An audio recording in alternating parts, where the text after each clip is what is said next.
Good morning children. I am Sudharani, biological science teacher in KGBV Dur. Today we are going to discuss a chapter that is nutrition. So what is nutrition? We have studied about nutrition in our lower classes. That is all about food and feeding of all organisms. There are different kind of organisms on this planet. These all organisms perform different kind of activities. For example, take you, that means human being. We have also performed different kind of activities in our day-to-day life. Say for example, we eat, we run, we walk, we do exercise, etc. In this way, we do a lot of work every day. Many kinds of physical and mental activities. So to do these all works, we need energy. Without energy, it is not possible to do all works. So from where do we get energy? Obviously, we get energy from food. But here, how do the organisms obtain their food? Based upon this, the organisms classified into different groups like autotrophs, heterotrophs and saprophytes. Let us see the definition of nutrition. Nutrition is the process of intake of nutrients by an organisms. Now see what is autotrophs and what is heterotrophs. Autotrophs mean the organisms they synthesize their own food. For example, green plants and some bacteria. So what is heterotrophs? This organism they did not synthesize their own food. That means they depends directly or indirectly on autotrophs. Example, animals and fungi. Now we learn modes of nutrition. There are two modes of nutrition. One, autotrophic nutrition, heterotrophic nutrition. Autotrophic nutrition means in this type of nutrition, food is synthesized by the organisms itself from simple inorganic raw materials like carbon dioxide and water by the process of photosynthesis. For example, plants and some bacteria. This type of mode of nutrition is called as autotrophic mode of nutrition. Then heterotrophic nutrition. Some organisms are unable to synthesize their own food. These organisms obtain their food directly or indirectly from autotrophs. This food is then broken down with the help of some enzymes. This type of mode of nutrition is known as heterotrophic nutrition. And example, all animals and fungi and some bacteria. Now we study nutrition in plants. We have studied about photosynthesis in your lower classes. Just recall. So what is photosynthesis? Photosynthesis is the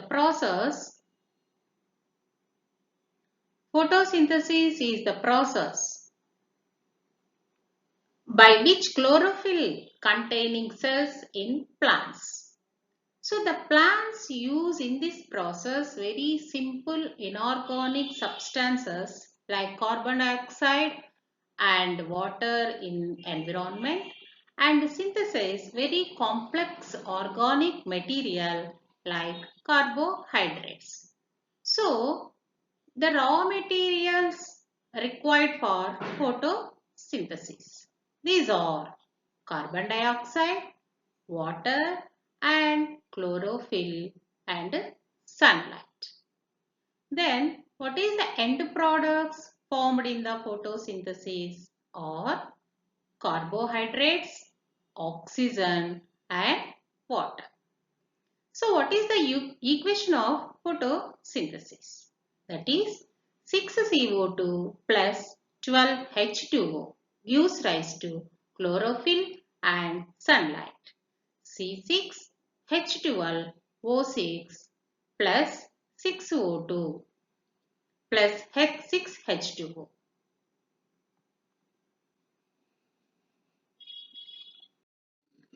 What is this? This picture shows photosynthesis.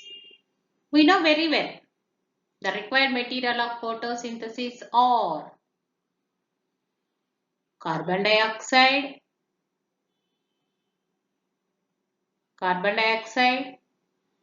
chlorophyll and sunlight and water.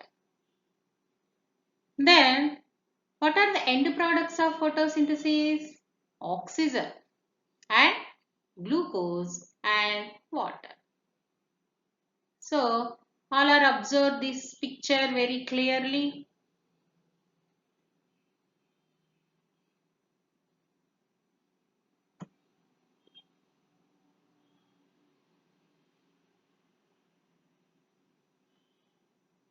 Okay. All are observe this picture very well. Okay. So why the plants are green in color? Why the plants appear green in color? You know? Yes. The chlorophyll pigment present in plants. That's why the plants appear green in color. So chlorophyll is a pigment. Now we will discuss about where the photosynthesis occur in plants. We know the photosynthesis occurs in leaf, that is a food factory of plant. So in leaf the chloroplast contain in very numerous numbers. So this is our chloroplast diagram. Yes, it was chloroplast. This is a site of photosynthesis. So chloroplast is a disc shaped. It is a disc shaped. So the electron microscope revealed this structure.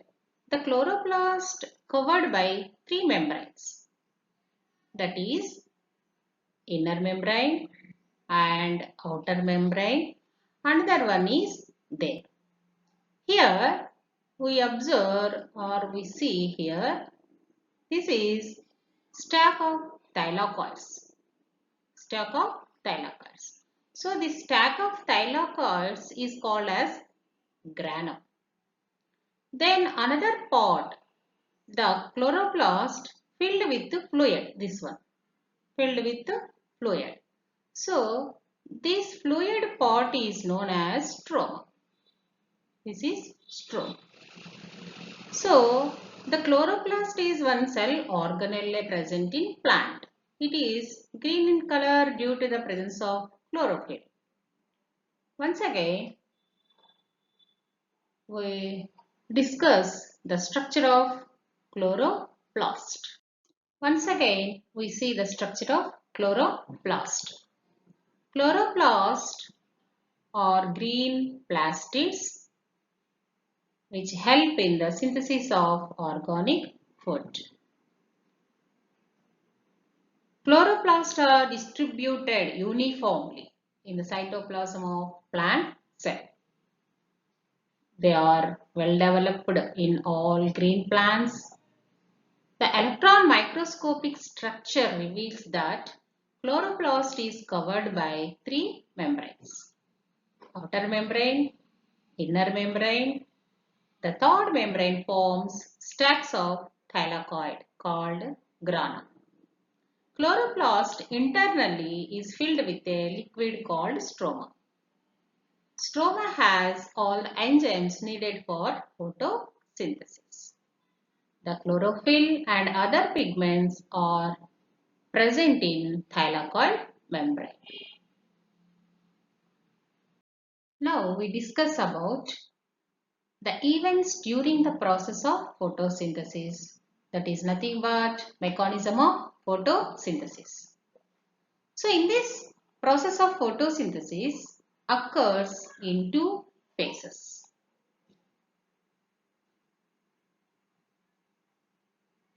One light reaction and another one dark reaction. Let us study about light reaction. This light reaction need light. That means it is occurs in the presence of light. So this reaction takes place in the presence of light.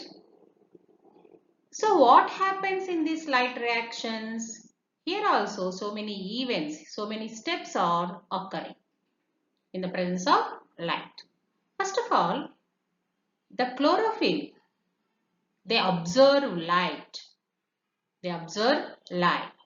Then the light activated chlorophyll splitting of water molecules into hydrogen and oxygen atoms. This process known as photolysis. And oxygen also released. And finally, the ATP, and that means adenosine triphosphate, and NADPH, nicotinamide adenine dinucleotide phosphate are produced. The ATP and NADPH are also called as assimilatory power. So, in these light reactions, what are the end products of light reactions? Yes, ATP and NADPH and O2.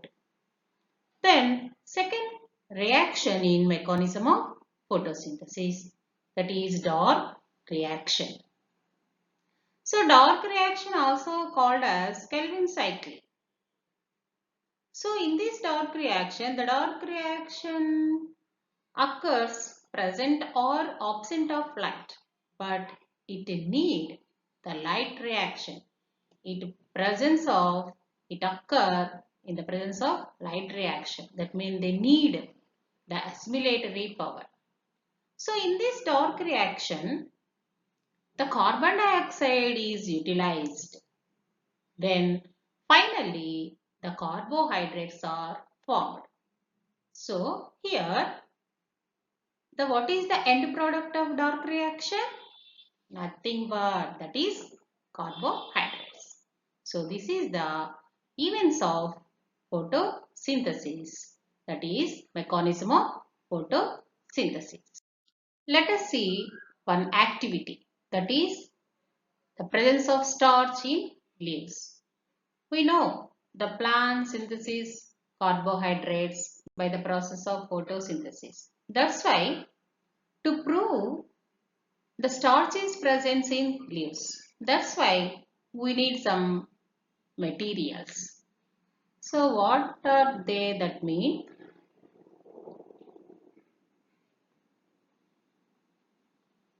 The required materials of this activity: a potted plant, iodine, test tube, ethanol, or methylated spirit also called, petri dish, Bunsen burner, beaker, tripod stand and asbestos gas. These are our required material for this activity. Then how do we do this activity? First of all, we select a leaf of a potted plant and boil the leaf in methylated spirit over a water bath till it becomes pale. Leaf becomes pale due to removal of chlorophyll. When we leaf boiled, the leaf loses its color. That's why it becomes pale, that means white color. Now take the leaf in a petri dish and add few drops of tincture iodine or betadine solution. When we add iodine on the leaf, what will happen? You know the iodine test, that means in already we learned in 7th class, identification of starch. When we add iodine into the starch, they react with the iodine, they turn into blue-black color. So here also the leaf has turned into blue-black color. This indicates This indicates the leaf contains starch. So to prove the leaf contains leaves. So here we observe the setup. So this is beaker filled with water and this is leaf and this is tripod stand, Bunsen burner with flaming, and here we observe a test tube with methylated spirit. Then you boiled here. After some time the leaf loses its color. Then it becomes pale. Then we take out the leaf into petri dish. Then we test with the iodine. Here we clearly observe the leaf turn into blue-black color. See here clearly this leaf relation and this leaf. Before iodine test, after iodine test. So all are listen very carefully. Yes. All are understand this activity. It is very important. Let us see one more activity in this chapter. We know the raw materials of photosynthesis. What are they? Carbon dioxide, water, chlorophyll and sunlight. Here we prove CO2 is essential for photosynthesis. That's why we need some raw materials. That is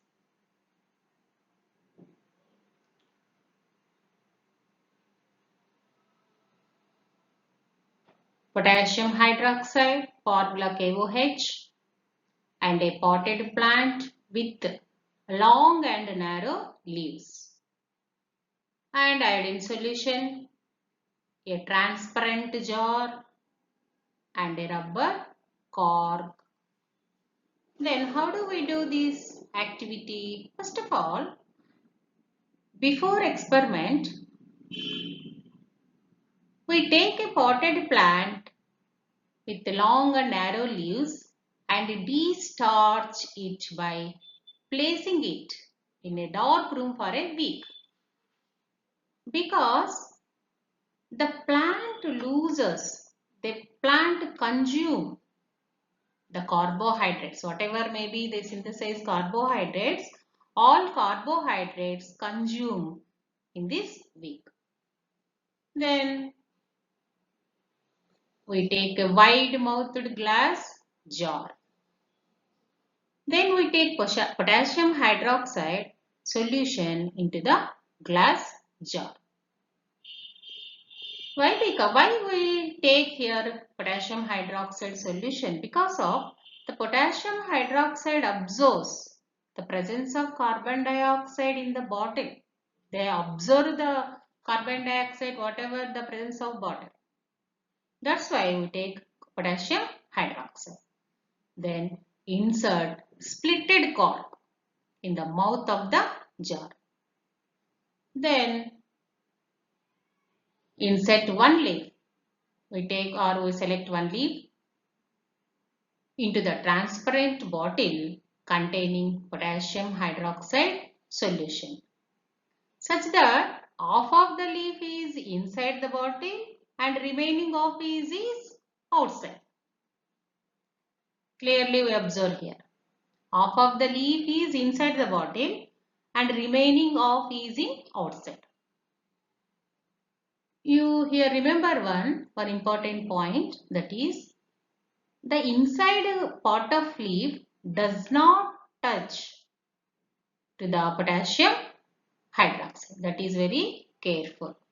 Then leave the whole setup in sunlight for 2 to 3 hours. After few hours, test this leaf with iodine for the presence of starch. So what will happen here?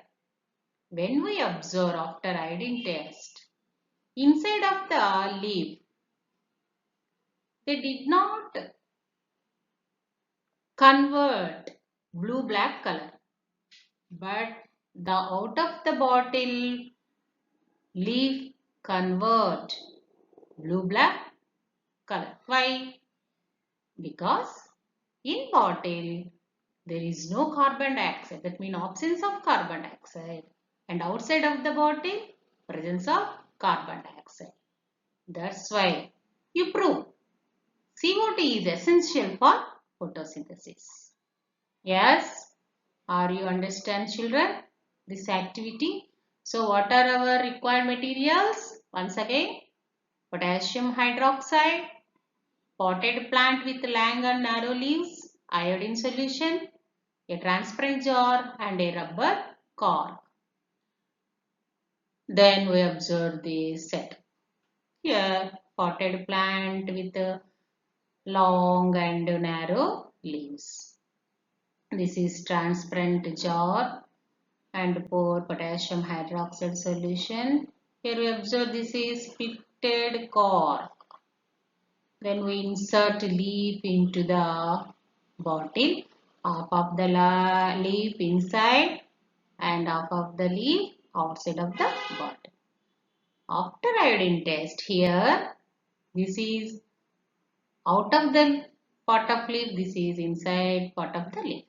So we see difference here. Why? Because here in this pot CO2 is present and here absence of carbon dioxide. That's why CO2 is essential, compulsory need for photosynthesis. Let us see the relation between light and photosynthesis. So in this way, we do one activity. That is, light is essential for photosynthesis. So light is essential for photosynthesis. We know light is also one required material for photosynthesis. That's why we need some required material for this activity. That is a potted plant, iodine solution and lye screen.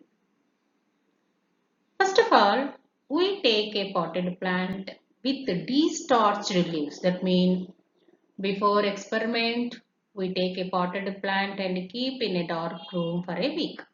Now the plant de-starched.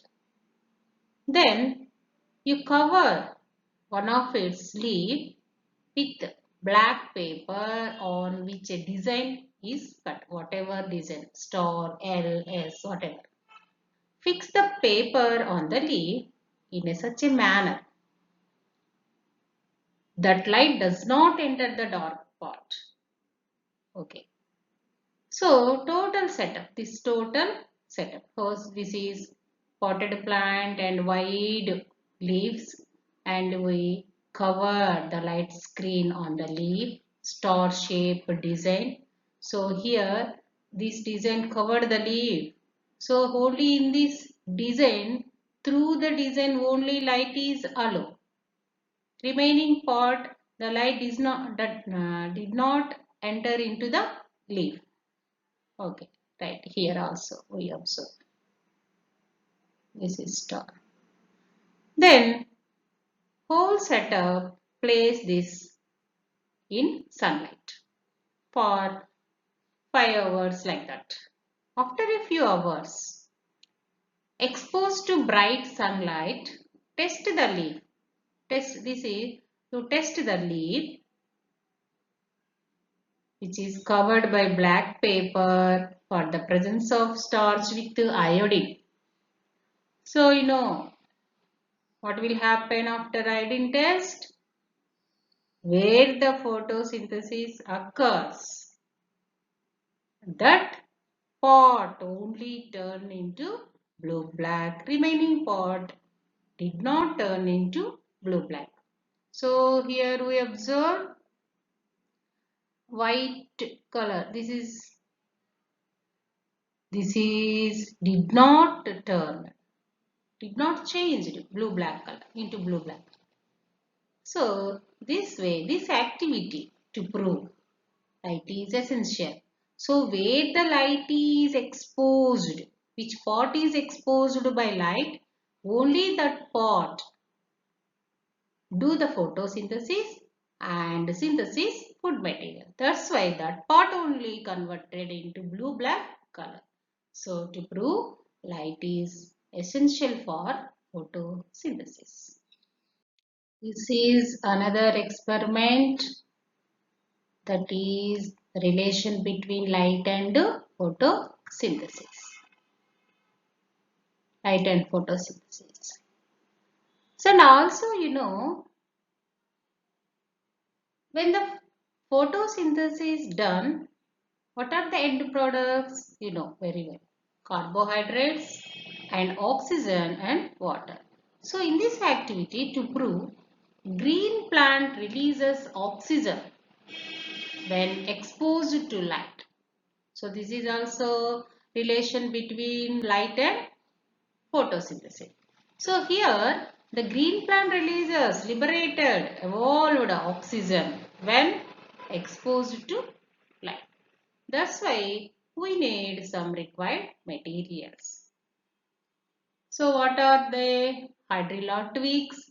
This is a water thin plant, and a beaker with water, a test tube with water, funnel, transparent funnel, and incense stick, agarbatti. So these are our required materials. Then let us start this activity. First of all, take a beaker and fill 3 by 4th of beaker with water. Now take funnel and arrange some twigs of hydrilla plant in the funnel. Then you invert the funnel into the beaker. Then you take test tube, fill with water, invert the test tube on the stem of the funnel carefully. Like here we see here, observe, this is beaker and this is funnel with hydrilla twigs. This is water and this is test tube. So here how you insert the test tube? Inverted on the stem of the funnel. See like this. Okay, very carefully. Right. Here we remember one point.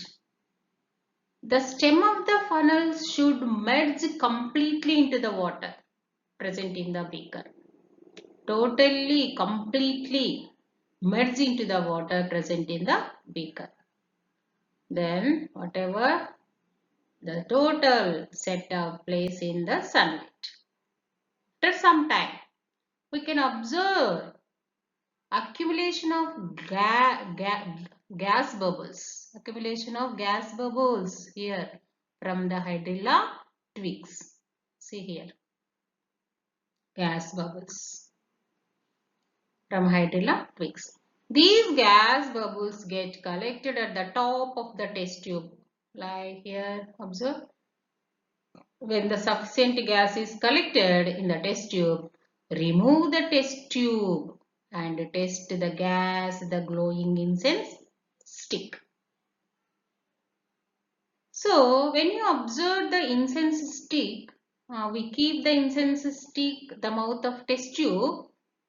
The incense stick burns into very bright flames. So this is indicate. So you know the oxygen property, oxygen's flames in the fire of oxygen. Okay. So in this way, to prove oxygen is liberated from photosynthesis. So green plant releases oxygen when exposed to light. Now we are going to discuss about heterotrophic nutrition. Heterotrophic nutrition, three types. One is saprophytic nutrition, second one parasitic nutrition, and third one holozoic nutrition. So what is saprophytic nutrition? Here in this mode of nutrition, the organisms break down the food material outside of the body and then absorb it. That means these organisms live on the dead bodies of organisms and break down the food material by use some enzymes. They decompose the dead bodies and they absorb the food material. For example, fungi like bread molds. Fungi, fungi, that means bread molds, yeast and mushroom. Here you observe this is fungi, sporangium, rupture sporangium, and the spores are coming outside here. So this is the saprophytic mode of nutrition. So parasitic nutrition means the organisms gets its food from the host. So here we observe some parasites, leech, ticks, lice, cuscut. So cuscuta is a plant, but it is a parasite because it does not have leaves. That's why it did not perform the process photosynthesis. That's why it depends another plant. So this is a very interesting. So here in this cuscuta they have hastoria root-like structure. Through hastoria they penetrate the host and absorb the food material from host. Once upon a time they kill the host also. So this is the parasitic nutrition. What is holozoic nutrition? In this mode of nutrition, the organisms take in whole material and break it down inside their bodies. For example, amoeba, human beings, etc. So you know very well what is this picture indicate? This is amoeba. So this amoeba shows holozoic mode of nutrition. This picture shows nutrition in amoeba. You know what type of nutrition in amoeba you see? Holozoic. So this picture indicates how the amoeba observe and get their food. See here, this is amoeba structure. So there are so many steps in this nutrition. Let us study how. First of all, ingestion, digestion, absorption, assimilation. Okay. Then we will observe, we will study in details the nutrition in amoeba. So now let us discuss how nutrition occur in amoeba. So amoeba is a unicellular organism, that means microscopic animal. So the amoeba lives in water. The mode of nutrition you observe in amoeba, that is holozoic. So how the amoeba takes food, we will observe. Here so many steps is there. First of all, ingestion. So in this ingestion means nothing but take the food inside. So amoeba engulfs the food by forming pseudopodia. So this is false feet, pseudopodia nothing but amoeba pushes out the pseudopodia to encircle the food and engulfs it, forming a food vacuole. So they take the food by pseudopodia and this food forming to a food vacuole inside the amoeba body. So this whole process is known as phagocytes. So this is ingestion. Next, digestion. So the food vacuole gets digested by digested enzymes. Then assimilation. The digested food is utilized by the cell. So it is called as assimilation, digestion. So whatever undigested food remains, so this is thrown out of the body. It is called as egestion. So this is the nutrition in amoeba. Okay. So what is this? This is a paramecium. It is also a unicellular organism, but what is the difference between amoeba and paramecium? It is a well-shaped organism. That is a, you observe it is a like a slipper. So it is called a slipper animal cube. So in paramecium, so paramecium also do the mode of nutrition, that is holozoite. So here parts we observe. Let us discuss about nutrition in human beings. In human beings, the alimentary canal appears like a long muscular tube with many sections and areas. All sections have various functions. So the human digestive system very complex in nature. So the human digestive tract begins with the mouth and ends with the anus. So the human digestive system begins with the mouth and ends with the anus. So what is this? This is the path of digestion.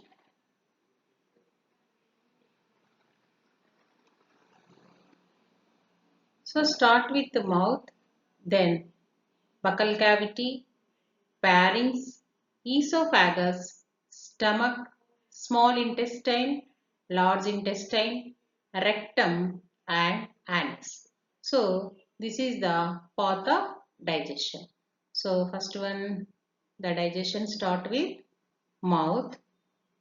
This is buccal cavity and here pharynx. Then this is esophagus. This one stomach. And this is small intestine, this is large intestine, rectum and anus. Let us study the human digestive system in details. So first part in human digestive system, that is mouth. Digestion of food begins in the mouth. It comprises of the following parts. So the mouth contains teeth and saliva. So what is the function of teeth?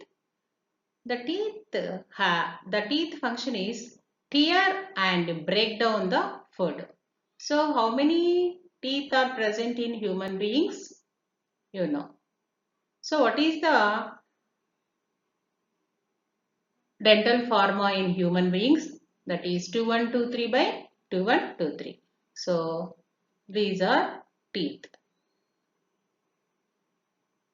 Next, saliva. The salivary glands are present in our mouth. So the salivary gland secretion saliva. Saliva contains a digestive enzyme called salivary amylase or thiolin, which helps to break down the starch into maltose. The next part in alimentary canal, that is pharynx.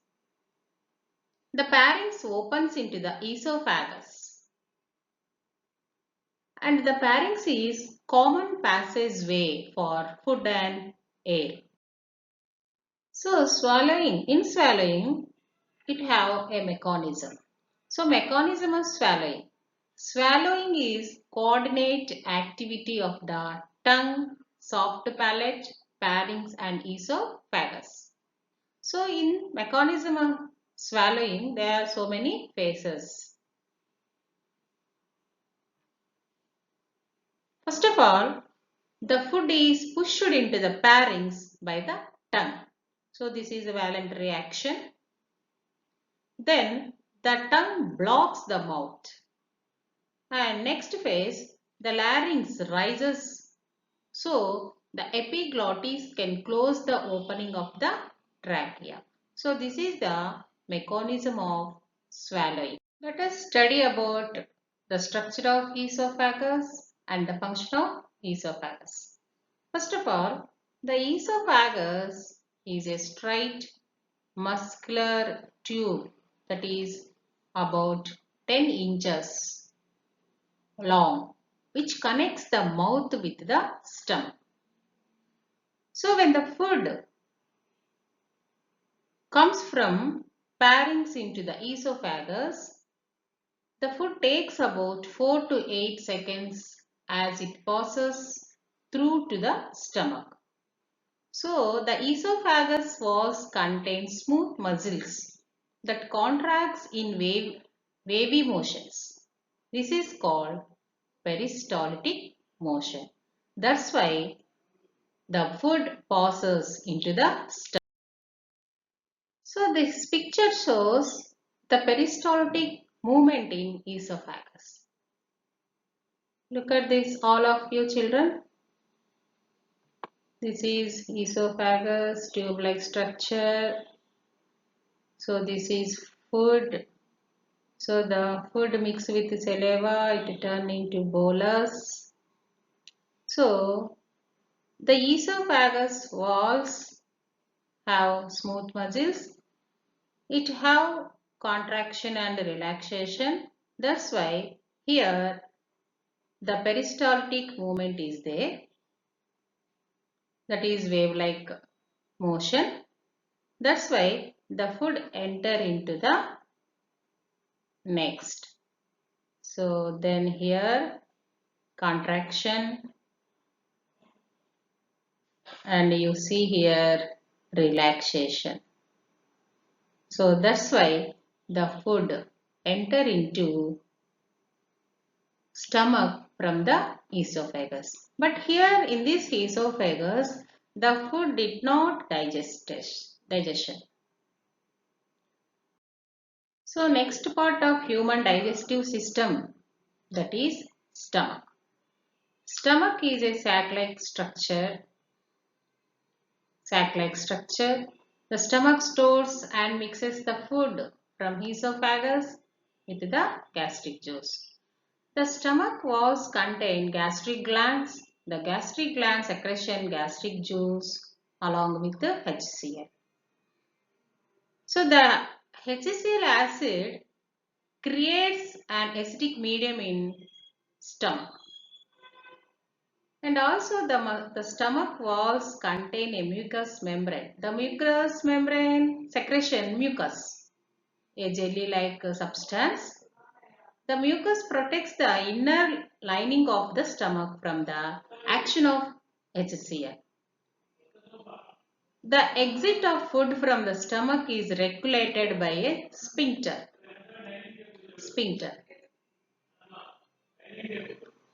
Muscle which releases it in small amounts into the small intestine. So, one enzyme is present in the gastric juice, that is pepsin. Pepsin is major enzyme in stomach. So what is the function of pepsin? The pepsin converts proteins into peptides in the presence of HCl. This picture shows the gastric glands present in stomach. So we observe here, this is gastric glands. So gastric gland secretions gastric juice. The gastric juice contains enzymes and HCl. So here this one, the stomach wall contain smooth and longitudinal and circular muscle. So here you observe the circular muscle, longitudinal muscle. So by these muscles, the food is churned, mixed well in this stomach.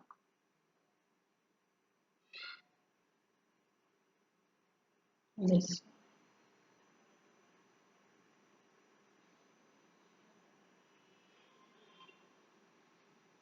Okay.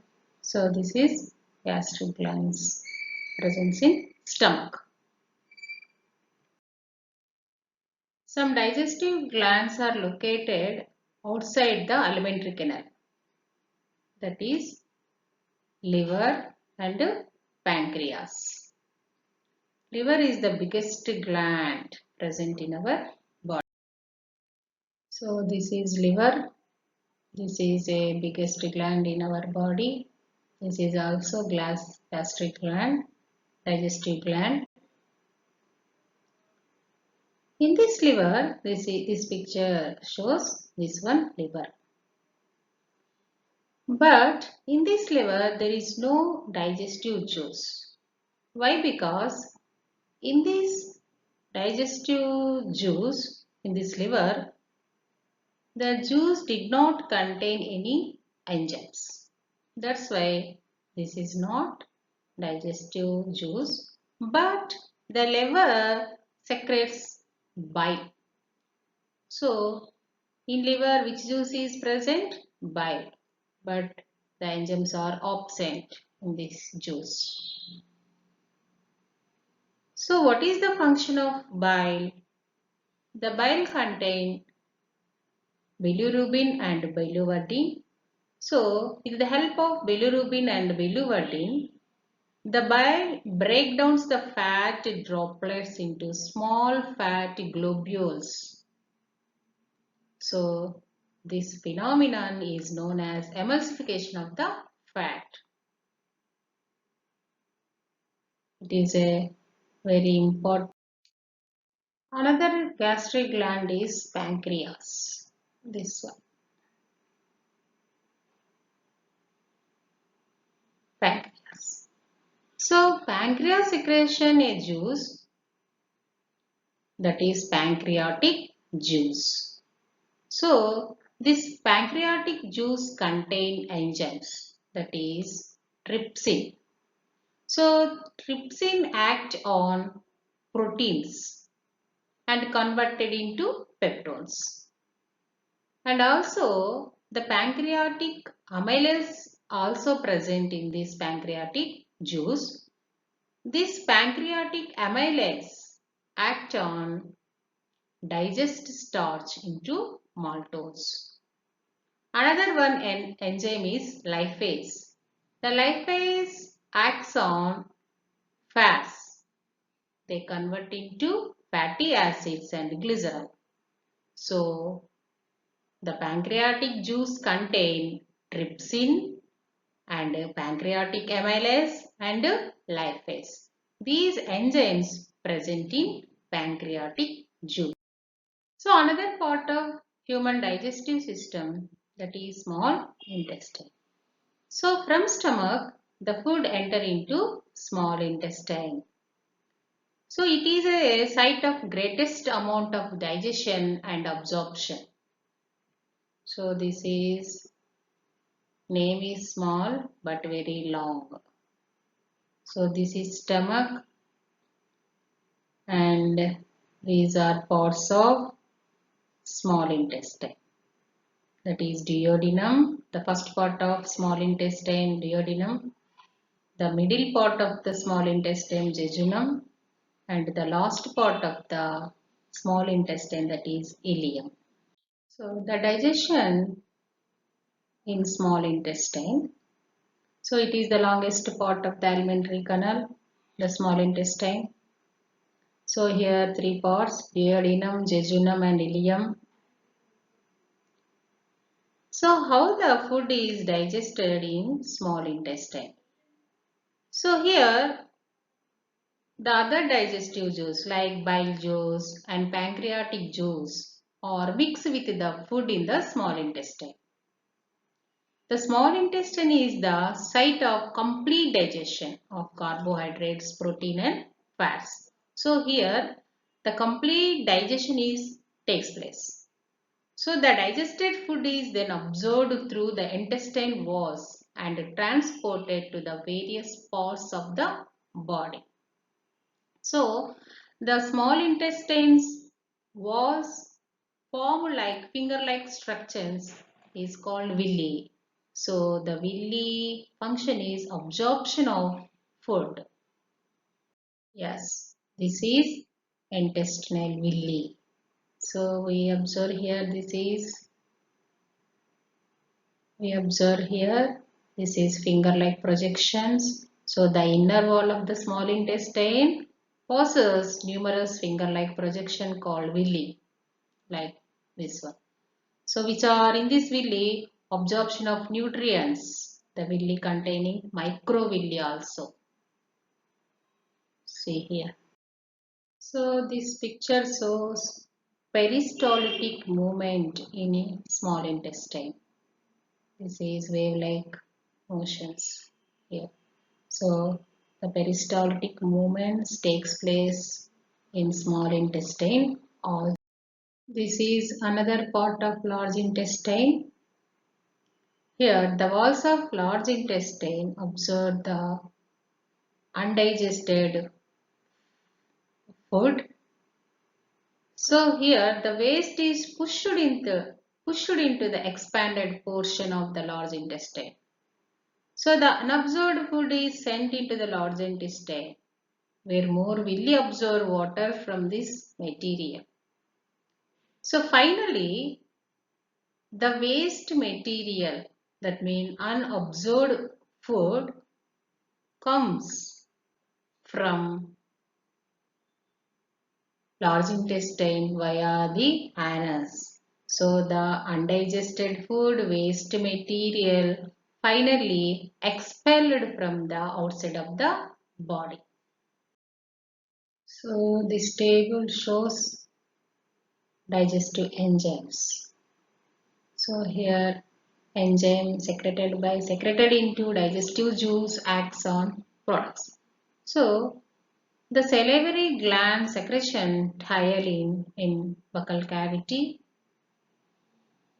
So the thiolin acts on carbohydrates and convert into maltose. The gastric gland secretion pepsin. They act on proteins converted into peptones. The liver contain bile juice. The bile juice secretion bile. So the bile converted the fats into small globules. Pancreatic amylase. So pancreatic amylase present in pancreatic juice. They act on carbohydrates and convert into maltose. Trypsin. This is also present in pancreatic juice. This trypsin act on proteins and convert into peptones. So like this, all enzymes present in this table, you refer it. Now we are discussing about malnutrition. So what is malnutrition? Eating of food that does not have one or more than one nutrients in required amount is known as malnutrition. So what are the reasons for malnutrition? That is poor health, willful starvation, lack of awareness of nutritional habits, socio-economic factors. So in this malnutrition, there are three types: calorie malnutrition, protein malnutrition, and protein calorie malnutrition. Then study about the diseases due to malnutrition.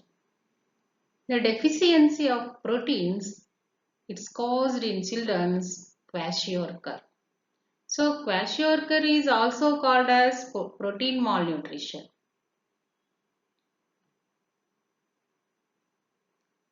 So when the kwashiorkor is caused in children's, we observe these symptoms. So this is normal children and these children affected by kwashiorkor. So what are the symptoms of kwashiorkor? So we observe producing belly, that is swollen abdomen, and the hair is changing, that is brownish hair, dark and scaly skin, stunted growth, underweight, swollen legs, loss of appetite, anemia, reduced resistance. So these are symptoms of kwashiorkor affected children. This is another disease due to malnutrition, that is marasmus. So marasmus caused by deficiency of protein and calories in the diet, typically affecting in infants and young children. So these symptoms are you see in marasmus affected children, that is weight loss, stunted growth, dry skin and eyes, brownish hair, thin and bony face, ribs clearly visible through the skin, loss of muscle mass and anemia. Obesity. Obesity is caused not due to malnutrition, but it caused overeating and excess of calories intake. Now we are going to discuss a very important chapter, that is vitamins. Now the vitamins are organic compounds. It's required very small quantities in our diet to perform biological functions. The source of vitamins to our body is through two ways, that is food and bacteria present in the small intestine. So the history of vitamins: in 1749, the prevention of scurvy by citrus fruits was first discovered by Scottish surgeon James Glade. In 1913, Funk coined the term. According to solubility of vitamins, there are two types: water-soluble vitamins and fat-soluble vitamins. The water-soluble vitamins are B complex and vitamin C. The fat-soluble vitamins are A, D, E, K. This picture shows the sources of vitamins. This table shows vitamins available sources and deficiency diseases. So here B complex vitamin, first of all B1, the chemical name of B1 is thiamine.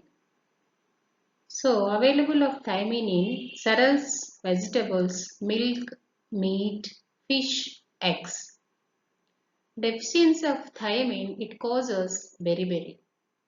The symptoms of beriberi: vomiting, fits, loss of appetite and paralysis. Another water soluble vitamin, that is riboflavin B2. The available of riboflavin in milk, eggs, liver and kidney. The deficiency of riboflavin causes glossitis. The symptoms of glossitis are red and sore tongue and photophobia. The third vitamin in B complex, that is niacin B3. Sources of B3: liver, meat, egg, oil seeds. So deficiency of niacin or B3, it causes pellagra. The symptoms of pellagra are dermatitis, diarrhea, loss of memory. Next, pyridoxine. So resources of pyridoxines are cereals, vegetables, milk, meat, fish, eggs. The deficiency of pyridoxine causes anemia. The symptoms of anemia: hyperirritability, nausea and fits. B12. The chemical name of B12, that is cyanocobalamin. So the cyanocobalamin synthesized by bacteria present in our intestine. So deficiency of cyanocobalamin, it causes pernicious anemia.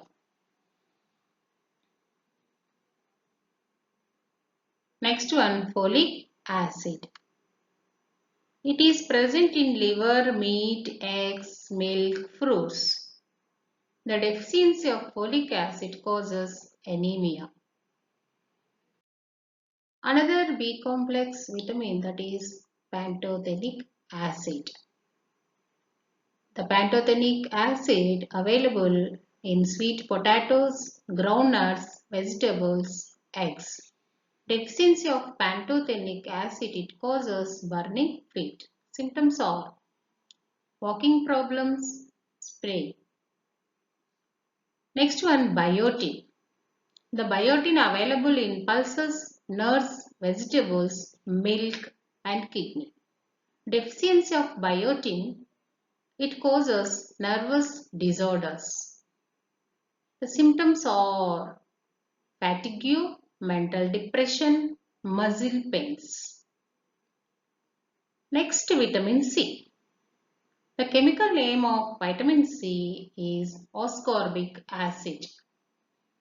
The ascorbic acid present in green leafy vegetables, citrus fruits and sprouts. Deficiency of ascorbic acid, it causes scurvy. Symptoms of scurvy: delay in healing of wounds, fractures of bones. Then fat soluble vitamins, that is A. A chemical name is retinol. So the retinol available in leafy vegetables, carrot, tomato, pumpkin, mango, egg, fish.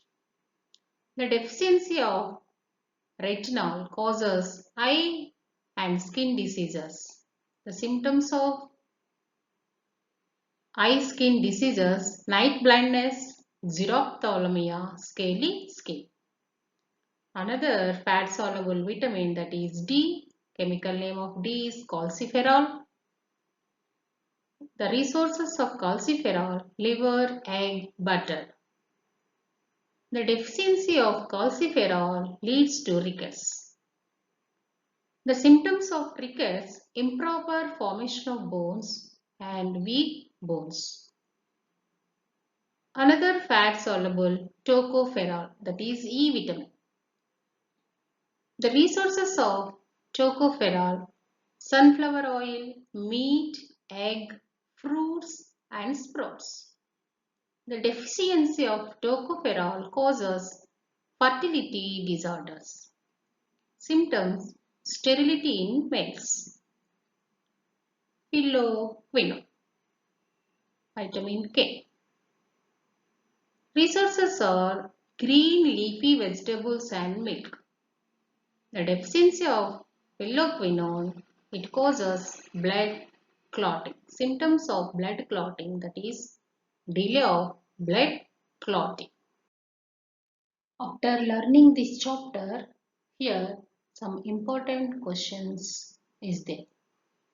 There are: write the differences between autotrophic and heterotrophic nutrition, chlorophyll and chloroplast, ingestion and digestion.